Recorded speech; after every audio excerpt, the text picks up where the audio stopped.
Tamara Basic Tease here, and today I want to show you about my industrial serger machine. When I bought this machine, I also bought an attachment for it that pulls the elastic. And the reason I haven't done any patterns or tutorials with the elastic is because it just automatically does it for me and I'd have to measure it out. And I just wanted to kind of explain that to you. So let's take a look. This is my Juki industrial sewing machine, and this piece right here is the attachment that pulls the elastic through, and I will show that to you here in a little bit. This is the straight stitch part. There's the upper looper, there's the lower looper. I've actually marked them because it's easier for me to see. This little thing used to flip open so you could get here underneath. But my hinge part broke, so I just lift it off and get it out of the way. So now we're at a lower part of the machine. This is where all the gears and everything are and all the adjustments. So in any home machine usually, as far as a serger, it's going to have this little door that you push open and you can open it up and look at it. So this is how dusty it gets from the fabric. It just gets super dusty. So once you've got that door flipped open, you can match the way to thread it with the knobs. So all the knobs have little dots on them with different colors that correspond with the way to thread the machine. And this is going to be on any serger machine I've ever seen. So when your machine gets full length, all you have to do is invest in a can of air and just blow it out. I don't want to do it because I'm afraid I'll get particles all over the camera lens. But another part that you can open up is right over here, and it pops open and it's got other adjustments. It makes it easier for you to thread the upper looper, which is the yellow, and it moves. I got to turn the power on, it's noisy. Got to let it rev up when you turn the power button on. There's the power button. We talked about it on the other video. And then with this machine, you need to move the knob up top away from you. You need to move it away from you. I got to move to do it. You got to move it away from you if you want to lift up the pressure foot. And the thing that's a little bit different about this one too is that the pedals, it doesn't have the knee lift for the pressure foot. It's got a foot lift. So this one right here is to lift up the foot, and then the other one is for the power. And I usually just use the right foot for both, just like driving. So we were talking about the upper looper, which is right here. It's a little teeny tiny part, and sometimes it's hard to get it threaded because it's underneath all this stuff. So if you turn the wheel on the right just a little bit and put a little bit of power, it'll move easier. So you got to push the foot down to give it a little bit of power so it moves, and then it moves it like back here, so that it's easier to thread. It's right here. And then otherwise it's over here. So this is the hardest part to get to when you're threading it. But when you're threading it, just make sure that you follow the diagram. Now, a helpful hint with any serger machine is if you want to switch out thread, you just nip it all off and then you put the new cone thread on.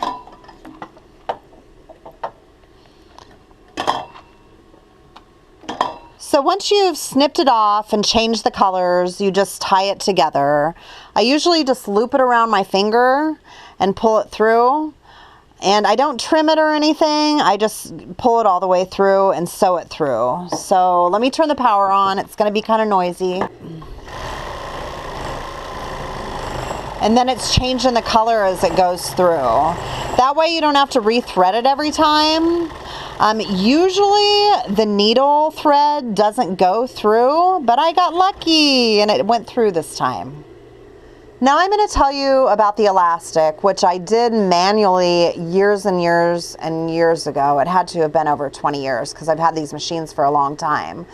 Well, this little bar that comes up, you've got your elastic that goes on there, and you've got these little clamp things, one on each side, that holds the elastic spool in place. I actually buy a spool of elastic instead of by the yard, but you want this cone or the spool to move pretty easily as it goes. I put the pin in it so that it's not in my way when I'm sewing, so the elastic's not in my way if I'm not using elastic. So whenever you use it, you're going to bring the elastic down and you're going to open up these clamps. There's like 2 clamps down here, and you can adjust these as wide as you want. It depends on how wide the elastic you use. I usually only use about 1/4 inch elastic. So you pull that through there, you close the clamp again because you want that to be closed tight, and then you're going to bring it down pretty far, and you're going to use the foot on the right hand side or the pedal on the right hand side to lift up the foot. Let me see if you can see it opening and closing there. So adjust that. There we go. So you brought it down and you have brought the elastic through, and then there's another little adjustable piece down here that opens and closes that you can put the elastic through. So you're going to stick the elastic through there with the foot up, which you control with your foot, and then you're going to put that right underneath where the thread's going to go through. So now I'm going to do the power, and it's going to pull the elastic through. And these wheels right up top are actually giving it a little tension so that it'll have a little bit of gather. So I'm just going to show you what it does. So I'm going to lift up the foot and stick it right underneath here. This is the reason I haven't shown you any patterns with elastic, because I'd have to measure it, and I will if I get enough interest in it, because elastic is probably a lot easier than the piping. And I think that you can buy these kinds of attachments for any serger machine. The other good thing about a serger too that I didn't mention is that it actually has a knife inside of it. I'll show that to you here in a couple minutes. So you've got the elastic under and the fabric, and you're just going to start sewing. And see how that gathered? It gathered the fabric as it went through. It made it kind of pucker. This is why I haven't really shown you anything with elastic, but I love this. This was totally worth my money. So I'm going to talk to you about the knife. There is a knife on any serger machine. This is the top knife. And then there's also a lower knife that comes up and down and cuts. See how that went down there? It actually cuts as it goes through. The right hand side of it cuts the fabric off and it makes it drop. So I'll do a little example. So I'll lift this up and it'll sew through, and then the fabric just cuts off as it goes. My knife's not very sharp, but that's what the fabric looks like, and it just cuts it off as it goes through. And that was just a serger stitch. I didn't have the elastic in, and that's how that looks. And now we'll look at this little compartment here. This actually lets all the fabric cuttings and thread cuttings go down. I actually just use a bag and I put a rubber band around it. So this part opens and closes, that gets all the trash or the cuttings. You just put it real close, and then all the cuttings come down here, and then they go down the chute and go into the bag. Now this machine also is like an engine, and it has a gauge for oil. It's back here. When you're sewing, you should see the oil spew out of it and hit this up at the top. And this is the oil gauge over here. See the little orange piece up at the top and the orange line? You don't want the oil to get too low. And you actually fill it up through this hole is where you put the oil. The elastic puller is also a machine within itself, and it's just attached to my serger, and you have to check the oil on that also. So this little gauge right here you can pull out, and this is where you check the oil. It's got a little dipstick like a car to make sure that the oil's full. My oil's actually low because there's little arrows right there, so I need to fix that. This is a home machine serger, and I use this for a cover stitch, but it's really similar how it opens. You can flip it open. There's a diagram. Let me see if I can show it to you. There's a diagram right there for all the colors of the thread.